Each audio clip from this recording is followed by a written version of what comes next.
What's up everyone, 3D Print 747 here, back again with another video. I need to make some changes here. I don't like this shelf that I made. It's kind of tough to pull the drawers in and out. I mean, I guess they come in handy, but I want something different now. I'm bored with it. And I'm also going to toss this. I bought it for the Python build for the AMS. Didn't go through with the Python build, and this $70 waste of money has just been sitting here ever since. If anybody's in the North Florida area and wants it, I've had it on Marketplace for 25 bucks. At this point, I'm going to put it in the recycling bin this week. So if you're in the area and you want it, it's yours for free. What I found online is a riser for the P1S, and the AMS will sit on the little blocks, but then there's also a pivot piece on the back of the AMS. You can actually tilt the AMS back to work on the insides of the printer, which is something right now you can't really do if you need to get in there. So stay tuned and I'll show you what I've got going on. Alright, so these are the blocks that are going to be the riser,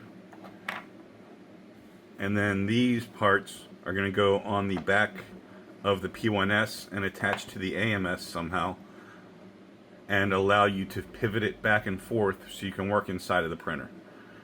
So let me get this going and we'll take a look how it turned out. Stick around. Alright, so these are the legs that go on the back of the AMS.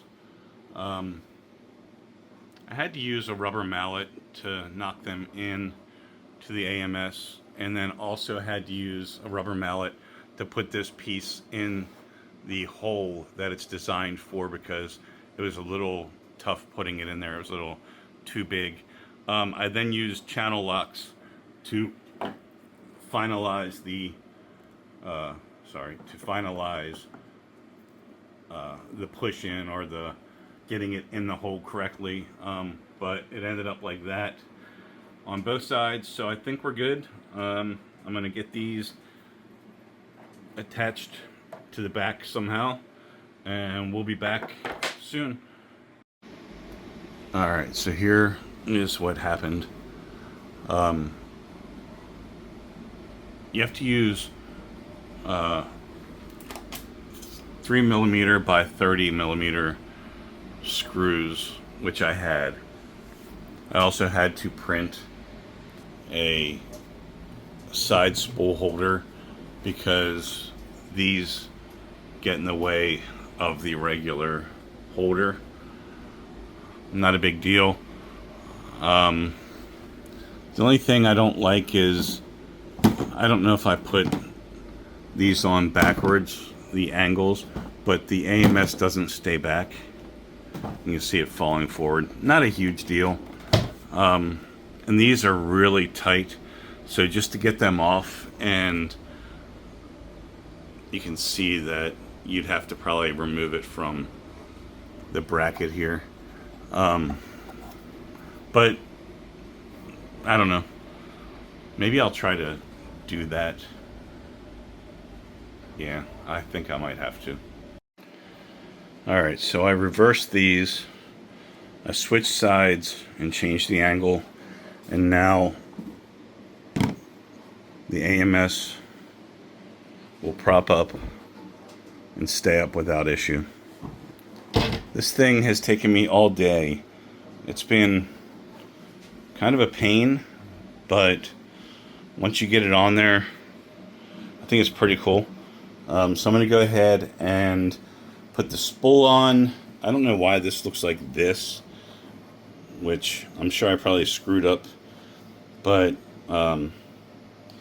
it came with this holder, and that is going to spin right off. I'm not sure what the heck the deal is with this, but I'll get it figured out and get printing. So, and here is the final outcome. It's turned out great. It's got the spacer in there, you can see. I already printed something with this and it worked out great. If you have any questions or anything, check out the comments and leave me a message. Please like, share, and subscribe, and we'll catch you on the next one.